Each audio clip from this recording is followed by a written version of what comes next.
World test championship 2027 के अंतर्गत खेले जा रहे भारत और इंग्लैंड के बीच का मुकाबला बहुत ही रोचक हो चुका है। भारत को जीत के लिए 135 रन चाहिए और इस मैच में रिजल्ट एमिनेंट है। नमस्कार दोस्तों, welcome to my YouTube channel Prem Reels. आज हम आपके सामने WTC 2027 के अंतर्गत खेले जा रहे इंग्लैंड वर्सेस इंडिया के थर्ड टेस्ट मैच की चौथे दिन की हाइलाइट्स लेकर उपस्थित हुआ हूं। कल के ओवरनाइट ड्रामे के बाद में भारतीय टीम आज चौथे दिन बॉलिंग के लिए दोबारा मैदान पर उतरी और इंग्लैंड की दोनों ओपनर जैक क्रॉली और डकेट्स बैटिंग के लिए क्रीज पर आए।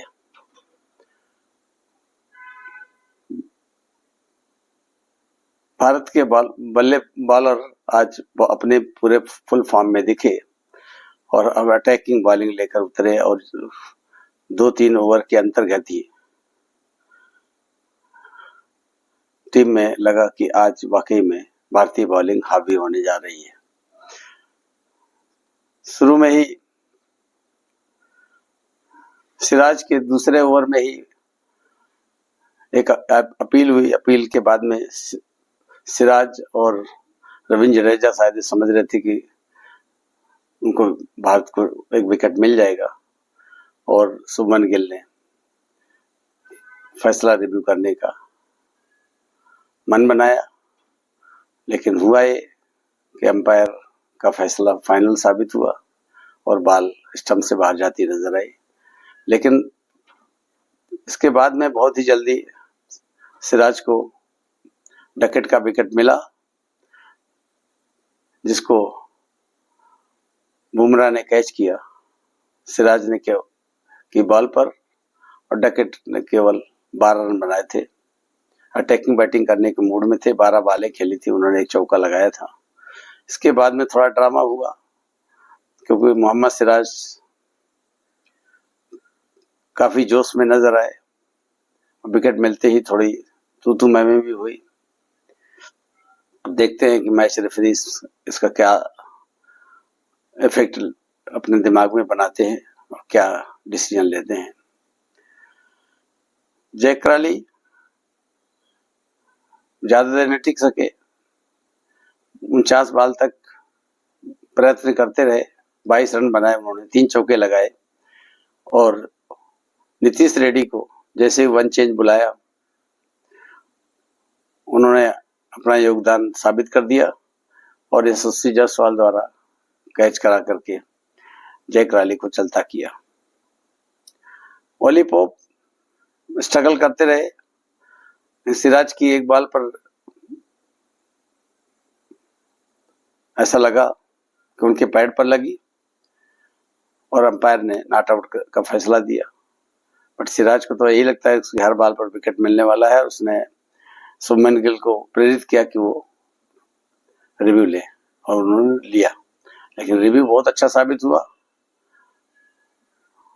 ओली पॉप LBW करार दिए गए और इस तरह से भारत को तीसरा विकेट मिला। ओली पॉप ने स्ट्रगलिंग की बैटिंग की, 17 बॉल पर केवल 4 रन बनाए, जिसमें उनका केवल एक चौका था। रूट रन कलेक्टर की तरह जमे रहे। उन्होंने 96 बॉलें खेली, 40 रन बनाए, जिसमें केवल एक चौका था, लेकिन वाशिंगटन ने उनको क्लीन बोल्ड किया। हैरी ब्रूक को आकाशदीप ने क्लीन बोल्ड किया। उन्होंने 23 रन बनाए, 19 बॉल पर 4 चौके लगाए और एक छक्का भी लगाया। अटैकिंग के मुद्रा में थे, लेकिन ऐसा लगता है इस पिच में अटैकिंग बैटिंग खेलना बड़ा मुश्किल है। स्टोक्स और रूट एक अच्छी पार्टनरशिप की तरफ बढ़ रहे थे। उनको भी वाशिंगटन ने क्लीन बोल्ड किया। 96 वाले खेली स्टोक्स ने, 33 रन बनाए, 3 चौके लगाए। जेमी स्मिथ को भी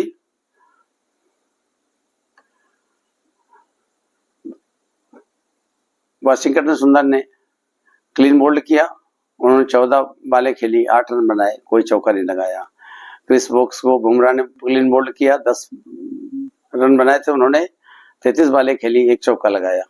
और ब्राइडन कार्स ज्यादा देर तक नहीं टिक सके, बुमराह ने उनको क्लीन बोल्ड किया। जोफ्रा आर्चर नॉट आउट रहे 5 रन बनाकर। शोएब बशीर को वाशिंगटन सुंदर ने बोल्ड किया, उन्होंने 9 बॉल पर 2 रन बनाए। इस तरह से 32 एक्स्ट्रा भारतीयों ने दिए और शायद भारत और इंग्लैंड के बीच रिजल्ट का यही कारण बने। 32 रन इस पिच पर एक्स्ट्रा बहुत होते हैं। बहुत सारी बालें वाइड की गई, बहुत सारी लेग स्टंप पर की गई, लेग स्टंप की बालें बाउंड्री पर गई और इससे ही 32 रन गए। इस तरह से इंग्लैंड ने अपनी दूसरी पारी में 192 रन बनाए 62.1 ओवर में। बॉलिंग की बात करें तो बुमराह ने 16 ओवर फेंके, 3 मेडन, 38 रन और 2 विकेट हासिल किए। सिराज ने 13 ओवर में 2 मेडन, 31 रन देकर 2 विकेट हासिल किए। नीतीश रेड्डी ने 5 ओवर 1 मेडन, 20 रन देकर 1 विकेट हासिल किया। आकाशदीप ने 8 ओवर फेंके, 2 मेडन, 30 रन और 1 विकेट। रवि जडेजा ने 8 ओवर 1 मेडन और 20 रन देकर कोई विकेट नहीं हासिल किया और सबसे अच्छे बॉलर साबित हुए जो लॉर्ड्स में अभी तक स्पिनर के रूप में थे, वाशिंगटन सुंदर। 5.1 ओवर में 2 मेडन, 22 रन देकर 4 विकेट लिए। फॉलो विकेट डकेट इंग्लैंड के 22 रन के स्कोर पर आउट हुए पहले विकेट के रूप में। 5.5 ओवर का मैच खेला गया था। ओली पोप 42 के स्कोर पर दूसरे विकेट के रूप में आउट हुए, वो 11.6 ओवर के बीच में मैच खेला गया था। जैक क्राली तीसरे विकेट के रूप में 50 के स्कोर पर आउट हुए थे। उस समय इंग्लैंड ने 14.4 ओवर खेले थे। हैरी ब्रोक 87 रन के स्कोर पर चौथे विकेट के रूप में आउट हुए।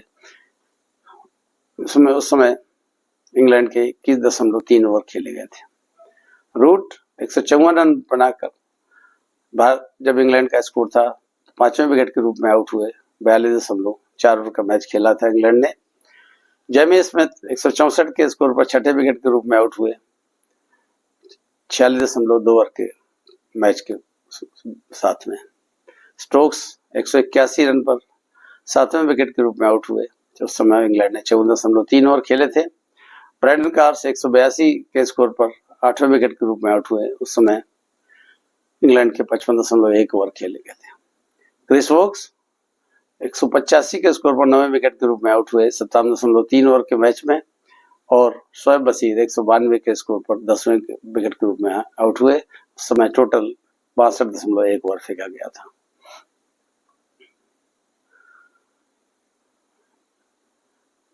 पार्टनरशिप में क्राली और डकेट के बीच में 22 रन की पार्टनरशिप हुई 35 बालों पर। क्राली और पोप के बीच में 20 रन की पार्टनरशिप हुई 37 बालों पर, जिसमें क्राली के 11 रन थे और पोप के 4 रन थे। क्राली और रूट के बीच में 8 रन की पार्टनरशिप हुई, जिसमें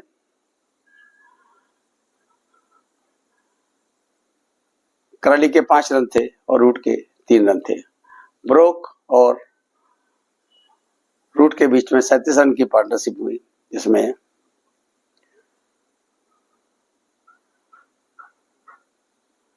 इकतालीस बाल पर ब्रोक के 23 रन थे, रूट के 13। स्टोक्स और रूट के बीच में एक अच्छी पार्टनरशिप हुई, the best partnership of the second inning of England. 67 run की हुई थी 128 बाल पर। इसमें स्टोक्स के 22 रन थे और रूट के 24 रन थे। स्टोक्स और वोक्स के बीच में 17 बाल पर 17 रन की पार्टनरशिप हुई 49 बाल में, जिसमें स्टोक्स के 9 रन थे और वोक्स के 8 रन थे। ब्राइडन कार्स और ओक्स के बीच में के बीच में केवल 1 रन की पार्टनरशिप हुई 4 बालों में, जिसमें ब्राइडन कार्स का 1 रन था, वोक्स का कोई स्कोर नहीं था। जोफ्रा आर्चर और ओक्स के बीच में 3 रन की पार्टनरशिप हुई 14 बाल पर, जिसमें जोफ्रा आर्चर के 0 थे और वोक्स के 2 रन थे। और जोफ्रा आर्चर और बशीर के बीच में 7 रन की पार्टनरशिप हुई 28 बालें खेली उन्होंने, जिसमें आर्चर के 7 रन थे, बशीर के 2 रन थे। इस तरह से इंग्लैंड की दूसरी इनिंग 192 पर ऑल आउट हो गए और भारत को यही 193 रन का टारगेट मिला चेज करने के लिए।